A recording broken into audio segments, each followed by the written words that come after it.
Hello dear students, welcome to you all in this video. Myself Amit Patil, chemistry lecturer. Today I am going to discuss regarding the chemistry. As you know that for the chemistry subject you will be have three parts. One is there physical chemistry, second part inorganic chemistry, and third one organic chemistry. For chemistry subject, you will have the two books, part A and part B. In the part A book, you will get the syllabus from the physical chemistry and inorganic chemistry.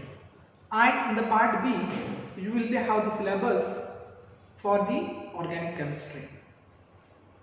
So, today I will discuss the first unit from the organic section. For your syllabus totally will be have the 14 unit, and for your second book for the organic section the unit number 12 onwards will be have the units. Now today we are going to discuss the first unit from the organic section, that is the unit number 12, some basic principle and techniques. This unit it is more important for the examination purpose. For the examination you will get from this unit 11 mark question. From this unit you will get 1 mark question in the part A section, and you will be get 2 question for 5 marks in the part B section. So likewise this unit will be have the 11 marks. So first of all we will discuss the definition of chemistry. What is meant by chemistry? So chemistry is the scientific discipline involved with the elements, compounds of atoms, molecules and ions. And this chemistry will be have three parts: physical, inorganic and organic chemistry. So right now today we will discuss organic chemistry. What do you mean by organic chemistry? What is the definition of organic chemistry? So here organic chemistry means the study of carbon and its compound is called organic chemistry. Or one can say that those compounds contain carbon and hydrogen are called hydrocarbons, and study of that compound is called organic chemistry. So let's discuss right now the history of organic chemistry. So organic chemistry history is that what is the organic chemistry is there? This organic chemistry is about 200 years old is there.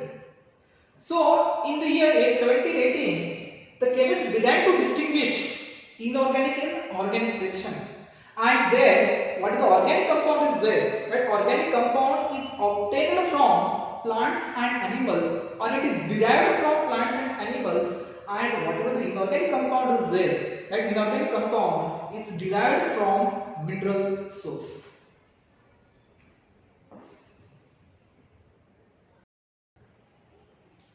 Then scientist Berthelus chemist computed that what are the organic compound is there, that organic compound is formed by vital force, and it is the main responsible for the organic compound formation, that is the vital force.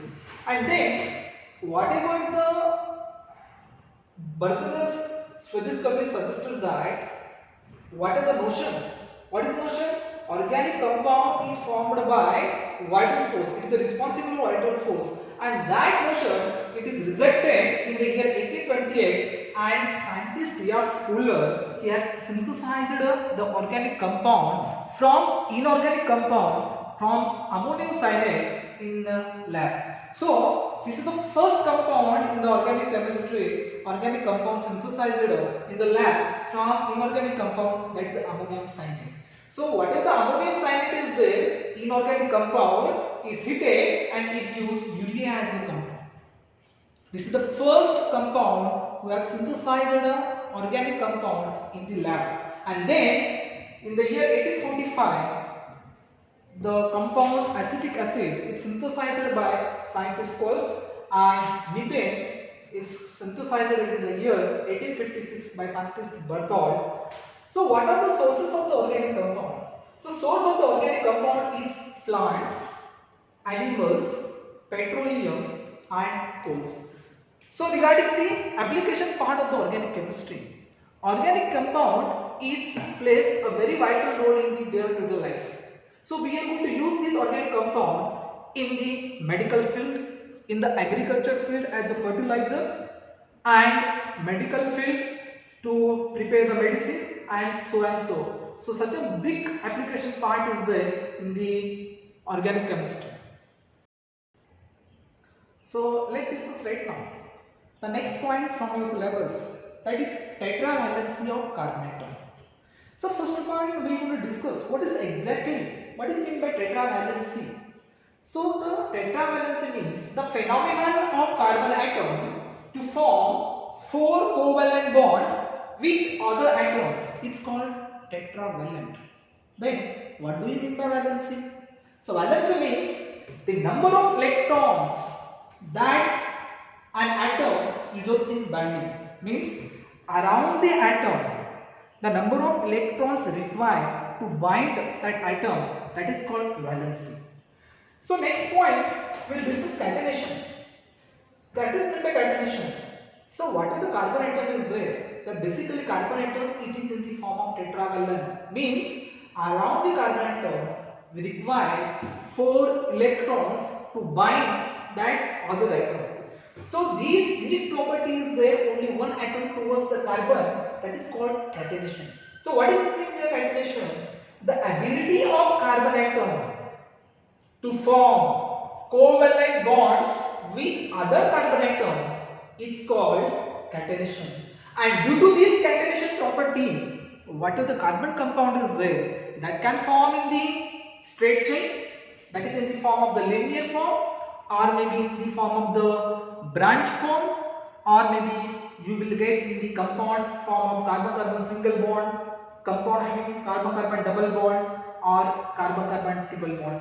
So such compound it can be formed, so due to having the property that is called catenation. So right now we will discuss tetravalency of carbon atom by considering as a compound as a methane, that is a carbon. So let's discuss right now how carbon will go to form a 4 covalent bond with the other atom. Or this concept also we can consider why carbon atom is called sp3 hybridized carbon atom. So let's discuss right now by considering example as a methane. We'll discuss why carbon atom is called sp3 hybridized carbon atom. So if you want to discuss this concept, so we want to know that atomic number of carbon atom. So carbon atom will have the atomic number Z is equal to 6. Means in the carbon atom you will have 6 electron. How many? 6 electron will be contained in the carbon atom. So we want to know the electronic configuration in the ground state. Whatever the carbon atom is there, these carbon atom will have the electronic configuration in the ground state. Electronic configuration in the ground state, that is 1s2, 2s2, 2p2. So here, whatever the carbon atom is there, that carbon atom it is not satisfied the octet rule, because in the outermost orbital only 4 electrons are there, and to complete the octet it need to have 4 electrons. So what will be the electronic configuration in the ground excited state? So whatever the carbon atom is there, when it goes higher energy level, the electronic configuration will be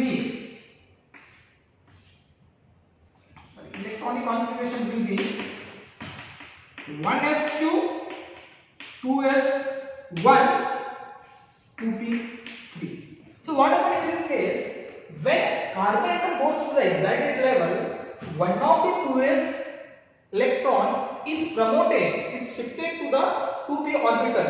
So how many unpaired electrons in this one? So in this particular electronic configuration in the excited level, carbon atom will have the 4 unpaired electron. So we will discuss in the form of the electronic energy level. So I will draw the box in the form. This is 1s orbital and 2s orbital and 2p orbital. So first of all, I will write the electrons in the energy level in the box form. First of all, I will write 1s2, then I will write 2s2, and whatever the p orbital is there, this p orbital is divided in the 2px, 2py and 2pz. So we will draw first of all, we will going to place the electrons in the boxes form. So here 2 electrons is there in the 1s2 orbital. So first of all, I will place here 2 electrons in the 1s2 orbital. Here 2s orbital. Here also 2 electrons is there. That 2 electron also I will place as it is only. But in the 2p orbital having 2 electrons, and that is first of all place 2px orbital, 2py orbital. Then if it is there, it can be placed in the 2pz orbital and then pair take place. So here how many unpaired electrons is there? 2 unpaired electrons is there. Means whatever the carbon atom is there, that carbon atom it can form only 2 bond in the ground state. But we want to learn why carbon atom undergoes sp3 hybridization, how carbon atom having a tetravalency. Okay, so what is the electronic configuration in the exact state is there, that also I write in the energy level diagram in the box form. I write here 1s2, I write here 2s, here also I write the 3 orbital for the 2px, 2py and 2pz. So what happens in this case? When carbon atom goes in the excited level, one of the 2s electron it is shifted to the 2p orbital. Then I will write the electronic configuration is 1s2 paired, then 2s and 2p3. So these 2p3 electron I am going to place in each orbital. There is 2px1, 2py1, 2pz1. So here I will write 2s1, 2px1, 2py1, 2pz1. Here I write 2px1, 2py1 and 2pz0. So look towards this excited energy level diagram. So here whatever the electrons are there, how many unpaired electrons is there? 4 unpaired electrons is there. So these 4 unpaired electrons it can be formed 4 bonds with other atom. So why do we call sp3 hybridize the carbon atom? So we want to learn the concept as the hybridization. What do you mean by hybridization? The process of mixing of 2 atomic orbitals to form 2 new hybrid orbitals at equal energy level are called hybridization. So here these 1s orbital and 3p orbital will going to combine. We are going to combine and we will get 4 hybrid orbitals. How? This 1 and this 3. Totally 4 hybrid orbitals will going to overlap to the other atom or maybe spherical hybrid orbital, and you will get 4 carbon hydrogen bond according to 1-2 theory. So whatever the 4 sigma bonds are there, that can be bonded to the 4 corner of that tetrahedron. Let's discuss right now structure of methane molecule in the form of tetrahedron. So how is this sp3 hybrid orbital? How many are there? 4 sp3 hybrid orbitals contain 1 electron. So I will draw the sp3 hybrid orbital. So this is the carbon atom is there. So first of all I will draw the sp3 hybrid orbital. This point is called node. Another sp3 hybrid orbital. One more sp3 hybrid orbital, and next one sp3 hybrid orbital. How many 4 sp3 hybrid orbital is there? Having 1 electron. This is called sp3 hybrid orbital. This is also sp3 hybrid orbital having 1 electron. This is also called sp3 hybrid orbital having 1 electron. This is also called sp3 hybrid orbital having 1 electron. how 4 covalent bond it can be formed. So these sp3 hybrid orbital having a one unpaired electron will going to form a bond or will going to overlap to the other atom which is having one electron, and that it can be considered as a hydrogen. Hydrogen atom is having the atomic number is 1 and shape of that hydrogen atom in the form of spherical in shape. So these sp3 hybrid orbital will go to overlap to the spherical hybrid orbital of hydrogen atom. So here each sp3 hybrid orbital will go to overlap to the spherical hybrid orbital of hydrogen atom, and then these sp3 and this spherical orbital having one electron will going to overlap and they lead to form 4 covalent bond. Nothing but we will get 4 sigma bond. This is the center carbon atom is there. So here this sp3 hybrid orbital overlaps to the spherical hybrid orbital. They lead to form carbon hydrogen sigma bond. Similarly, here also carbon hydrogen sigma bond. Here also carbon hydrogen sigma bond. Here also carbon hydrogen sigma bond. And this is called tetrahedron. So what happens in this case? So whatever the 4 hydrogen atom is there, this 4 hydrogen atom is placed at 4 corner of the tetrahedron. And what is the bond angle is there? So in this special case, so what is the hydrogen carbon hydrogen is there, that is having a bond angle is 109 degree and 28 degrees. And what is the bond angle is there? So bond length is there, carbon hydrogen, or maybe this carbon hydrogen having 142 picometer. So likewise, carbon atom, it can be formed a tetravalency. So one can consider why carbon is in the form of the sp3 hybrid why carbon atom are called as a tetravalent. Why? Because around the carbon atom we require 4 bonds, means we require 8 electrons, and that can be explained by help of this tetravalency of the carbon atom. So here I will going to stop. The remaining part I will going to discuss in the next class. Thank you.